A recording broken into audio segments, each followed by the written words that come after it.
দ্বিতীয় ম্যাচে বড় জয় তুলে নিল। পয়েন্ট তালিকার শীর্ষে উঠে এলো কল্যাণ সমিতি। 4 গোলের ব্যবধানে রামকৃষ্ণকে হারিয়ে 3 পয়েন্ট ঘরে তুলে নিল বিজয়ী দল।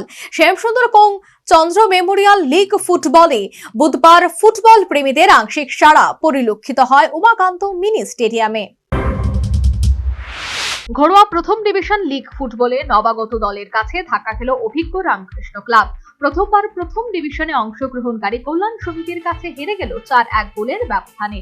দীর্ঘ 90 মিনিটের লড়াইতে একাধিক ব্যর্থতার ছাপ পরিলক্ষিত হলো রামকৃষ্ণের, যার কারণে প্রথমার্ধে 2টি গোল হজম করে দল একাধিকবার সমতা ফেরাতে চেষ্টা করলেও স্ট্রাইকারদের ব্যর্থতা প্রতিবারই উঠে আসে সামনে। যদিও বিরতির পর নিজেদের ছন্দ এবং গতি ধরে রেখে কল্যাণ সমিতি আরো 2টি গোল করে। 4-0 গোলে এগিয়ে থাকা দল অনেকটাই ডিফেন্সিভ খেলার চেষ্টা করেছিল ম্যাচের অন্তিম লগ্নে। যে সুযোগকে কাজে লাগিয়ে শেষ বাঁশির কয়েক সেকেন্ড আগে ব্যবধান কমায় রামকৃষ্ণ ক্লাব, কিন্তু দলের পরাজয় ঠেকাতে ব্যর্থ হয় দলীয় ফুটবলার।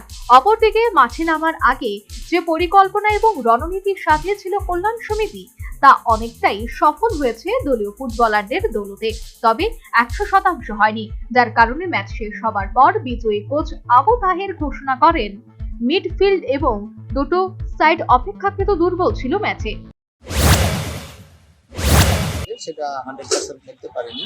তো আগামী দিন আমরা আরো একটু বেটার খেলার চেষ্টা করব। আমাদের যে পরিকল্পনা সেই পরিকল্পনাতে যেন আমাদের রেজাল্ট আসে। তো ছেলেরা ভালো খেলেছে। শেষের দিকে আমার কিন্তু রিজার্ভ বেঞ্চকে পরীক্ষা নিরীক্ষা করার জন্য আমি নামিয়েছিলাম। একটা গোল পেয়ে গেছে, সেটা ডাজন্ট ম্যাটার হবে, বাট যে এই বলগুলো যে মিস করেছে সত্যি সেটি দুর্ভাগ্যজনক। ভালো ম্যাচে 1-2 সুযোগই পাওয়া যাবে, সেগুলো কনভার্ট করতে হবে, না হলে কিন্তু টিমকে খেসারত দিতে হবে। আমাদের কোন পজিশনটা নিয়ে চিন্তায় রয়েছেন? আমাদের যে মিডফিল্ড সেটা ভালো খেলছে, বাট মিডফিল্ড থেকে যে বল সেট করা, বল ফিটিং করা সেটা ততটা হচ্ছে না, এবং উইং গুলো যে গিয়ে 0 অ্যাঙ্গেলও শুট করে দিচ্ছে। আমার প্লেয়ারকে দেখে যে মাইনাস করা, সেগুলো কিছু এদিকে ম্যাচ শেষ হবার পর কল্যাণ সমিতির ওয়াই জিদান সিংকে ম্যাচের সেরা হিসেবে পুরস্কৃত করা হয়। বৃহস্পতিবার আসরের 6ষ্ঠ দিনে লাল বাহাদুর ব্যায়ামাগারের মুখোমুখি হবে town club. Bureau report, news vanguard.